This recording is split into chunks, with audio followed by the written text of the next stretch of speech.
Here with Chad Walsh after a victory over Keiko at Princeton. You got a pin, kind of close the match out.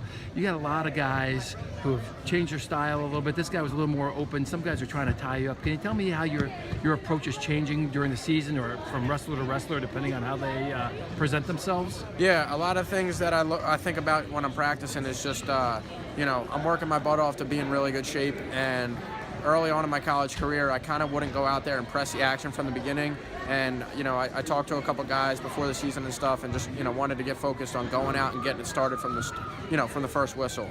Because if I'm working my butt off every day in the room and I'm coming out on the mat and waiting for things to happen, it's a waste of my hard work. I want to go out there and press the action and, make the guy react. Because I think I've told you before, I just like being in a dogfight battle wrestling match. Mr. Wide Open. Wide Open. You can call me Mr. Wide Open. That's cool. I do. Yeah, that's cool. That quarter Nelson you're using, you're getting the chin grab. We talked earlier, you said your brother has kind of introduced you to it. Yeah. You've made it your own. Tell me about the pressure you're putting on people, because very few people are using that move at this level and getting kind of control or results from it. Yeah, it's got me pretty far. I hit it in the NCAA quarterfinals to win last year, so it's definitely one of my trusty moves.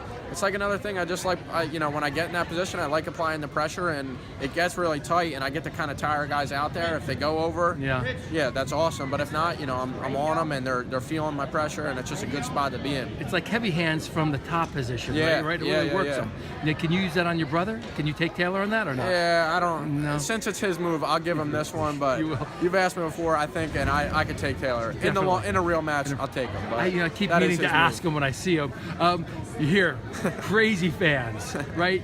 After the match, you're pretty excited. You get the pin right on the edge of the cylinder. Everything was out except for maybe your ankles. Yeah. Tell me a little bit about feeding off the crowd and the excitement. Yeah, one time a year we get like the sorority night and the fraternity night, so they all come out, and it's awesome to have them supporting. But a lot of times we'll just have small crowds here, and obviously it's the people that follow us, and that's awesome. But when we get a bunch of people out there screaming and yelling, it is a little bit more fun. I remember saying last year, it's like all the guys, they get a little more excited, they wrestle a little tougher when we got a lot more girls in the stands. So you got a girlfriend? No. Too focused on wrestling for that. Just checking, just seeing if anybody up there has a chance. No way. No. So coming down to the end of the season, you have Maryland and the EWLs. Yeah.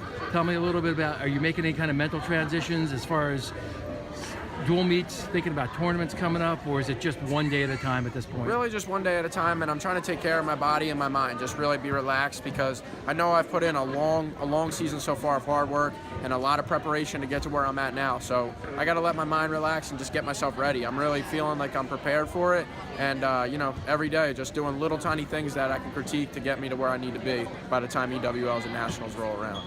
Thanks for the time, Chad. Yeah, no problem, Mike. Appreciate it.